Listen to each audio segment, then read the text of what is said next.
young drivers know the feeling of driving by themselves for the first time, but how many know the consequences of being on the road? I'm Mackenzie Sear with you today to talk about the consequences of dangerous and distracted driving. Joining me is Peter Clavette from United Insurance Agency. Welcome, Mr. Clavette. How you doing, Kenzie? Good. I guess I just want to start by asking, how do the insurance companies actually view new teen drivers? That's a great question. Insurance companies typically do view teen drivers as a higher risk than your more experienced drivers. Driving is definitely a interesting thing to start off doing. Typically, you're nervous, you're behind the wheel, and the teen drivers, that most first-time drivers, that's something that they experience is kind of that nervousness behind the wheel. So insurance companies, most of them, till about 21 or 22, will view a teen driver as more of a high-risk driver.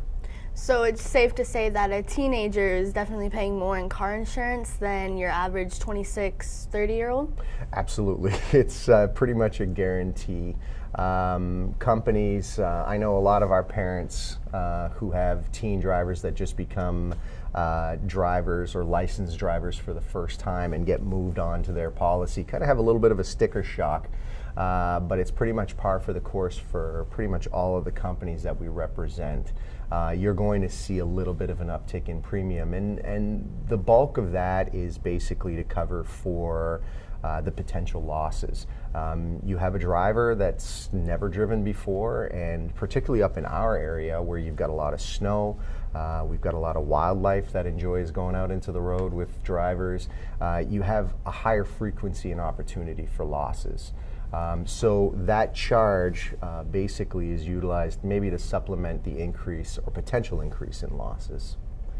So you would say that the wintertime you get more reporting accidents than in the summer? Absolutely. Wintertime, especially up here in northern Maine, is where the highest frequency of reported accidents occur. You've got snow, you've got ice, you've got black ice, you've got drifting snow, you've got all kinds of conditions that really make for a good melting pot for disaster, if you will. Basically, when you have these conditions, you're focused on the road, you're focused on those conditions, but then you're focused on driving, and it's a new thing for you. I know for myself personally, as a newly licensed driver, my first accident occurred in the winter, and it was in inclement weather, and I was not prepared for it, and I wasn't able to stop because things change when you have snow on the road and ice versus clear, dry pavement. So with the accidents occurring, especially in the wintertime, and the damage, how much does insurance actually cover for? Well, it all depends.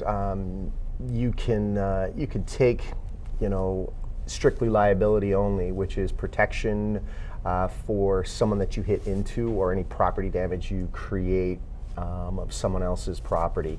And if you take liability only, you're not covering any physical damage to your personal vehicle, which means that you could end up with an uncovered loss on your particular vehicle.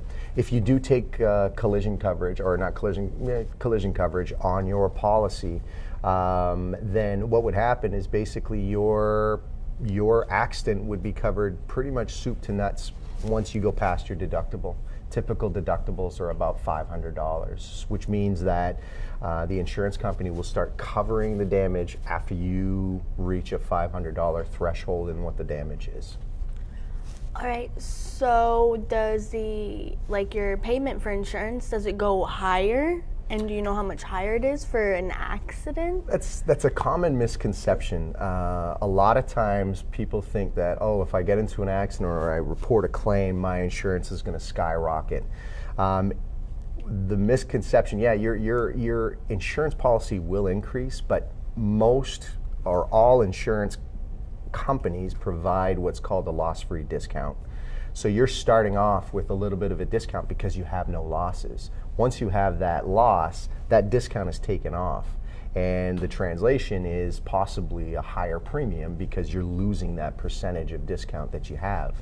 Now, Sometimes, in some rare cases, if there's some funky stuff going on, an unreported driver, or it was maybe there was some alcohol or distracted driving involved, companies may cancel or look to cancel your policy, but those are really rare. So with like your policies and like your different, like you say, you have liability and you have collision coverage. What are there any requirements to sign up with that? No Like requirements whatsoever. Particularly us at United Insurance, where we represent multiple different companies, there's typically a company that we can insure almost anybody with. So different companies require different. Absolutely. Some companies have a higher tolerance for younger drivers or drivers that have different accidents or different violations on their motor vehicle record. Some companies have a lower tolerance, and they are a little more conservative as far as the business that they write. Do any of them have a way where you could, like, say you got into an accident when you were 17, you're now 40, you want your insurance to come down, but you have that accident on your record. Is there a way to clear those off? Typically, most companies, it's anywhere between 3 and 5 years, usually is what they'll look at from an MVR standpoint. And if I'm not mistaken, I think your MVR only carries the last 5 years of your driving record. So most companies on average will look back 3 years, typically is what is the number, possibly 5. Right. And I know we ran into Mr. Gerard while we were downstairs, and he was talking about his distracted driving this morning with his Bluetooth. Yes. So how much do you think phones are actually a distraction to drivers, especially being us teens with our Snapchat and Messenger? Phones are a huge distraction. Right now, the insurance industry as a whole experienced massive claims on the auto side. We're seeing rates go up because companies are trying to build back their reserves because they paid multiple billions in dollars in claims over the last few years. A big piece of that is distracted driving. Personally, myself, I'm on the road between here and pretty much all over the state, and I can tell you from personal experience, probably every third car I pass, the driver is like this. And, it's made things incredibly difficult. And what we're doing is we're creating a generation of drivers that think that they can multitask and do 4, 5, 6 things at once. So imagine if you're in a car and you're an inexperienced driver or a teen driver, and you just start and you're texting while driving, and you build that belief inside of you that, hey, I can drive while I text. And you get older, and then you have kids, and you got your coffee in the center console, and you got your phone, and you got your kids in the back that are looking for something, or they're fighting with each other, and you're trying to take care of them. Next thing you know, that transport truck is in your lane, or you're in that transport truck's lane. So we're creating, I don't want to say an epidemic, I think it's a strong word, but we're creating behaviors that going down into the future,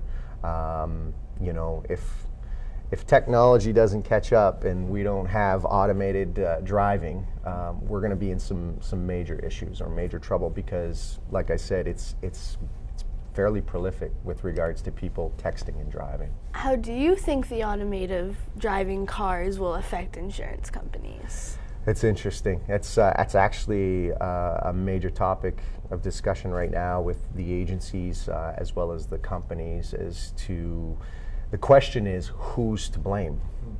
Who's to blame in a claim? Is it the person who purchased the vehicle? Is it the dealership that sold the vehicle, that programmed the automated driver? Is it the company? So there's going to be a lot of issues coming up on how to specifically insure that particular vehicle and how you insure a computer, I guess, for lack of a better term. All right, well, I've definitely learned some things today about driving. Glad to help you out. Is there anything you'd like to add? Any other precautions to warn drivers about? I think I would say, as a teen driver, remain alert behind the wheel. don't be tense. I know for myself, when I first started driving, I was extremely tense, and even now in inclement conditions, I'm definitely a more tense driver, and I have to kind of relax and breathe. You don't think what you're behind the wheel of is a weapon, but it can be a weapon, and it can hurt someone. So it takes responsibility, it takes awareness, it takes focus. And you just need to, like anything, you need to practice and do it more often. But above all, if you pay attention and you stay focused, you're going to, chances are, be a good driver. Well, thank you, Mr. Clavette, for coming today. This was really enjoyable. Awesome, thank you. And thank you for watching WOWL Channel 16.